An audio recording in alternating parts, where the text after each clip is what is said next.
వృశ్చిక రాశి వారికి 2 గ్రహాలు యోగిస్తున్నాయండి. ద్వితీయంలో శుక్రుడు, దశమంలో కేతువు. ధనయోగం అనుకూలంగా ఉన్నది. సత్య మార్గంలో ముందుకు సాగండి. ప్రశాంతంగా నిర్ణయాలు తీసుకోండి. లక్ష్మీ కటాక్షం సంపూర్ణంగా ఉన్నది. ఆస్తులని పెంచుకునే వీలు కలుగుతుంది. ధనరాశిలో ఉన్న శుక్రగ్రహ యోగము మేలు చేస్తుంది. మీరు దేనికోసమై ప్రయత్నం చేస్తున్నారో, కృషిని కొనసాగిస్తున్నారో అందులో త్వరగా విజయం లభిస్తుంది. ఆర్థిక అంశాలు బ్రహ్మాండంగా ఉంటాయి.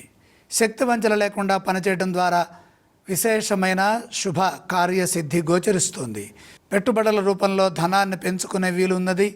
స్థిరాస్తులు వృద్ధి చేసుకునే దిశగా మీ ఆలోచనలు సహకరిస్తాయి. ధనాన్ని సద్వినియోగం చేసుకునే క్రమంలో వృధా వ్యయాన్ని నివారించాలి. మొహమాటానికి పోయి ధనాన్ని రుణంగా ఎవరికి ఇవ్వవద్దు. అలా ఇస్తే డబ్బులు తిరిగి రావడంలో రుణ సమస్యలు, ఈతి బాధలు ఎదుర్కోవాల్సిన పరిస్థితి కూడా గోచరిస్తుందనే విషయాన్ని మీరు గమనించాలి. ముఖ్య కార్యక్రమాల్లో ఆత్మవిశ్వాసంతో ముందుకు సాగాలి. అనుమానం ఉన్న చోట ఆగి ఆలోచించండి. స్పష్టత వచ్చినప్పుడే పనిచేయండి. ఉద్యోగంలో మీ కర్తవ్యాలను మీరు నిర్వర్తించడం ద్వారా ఏ సమస్య ఎదురు కాదు. వ్యాపారంలో కూడా శ్రద్ధ వహించండి. దైవబలం సదా మిమ్మల్ని ముందుకు నడిపిస్తుంది.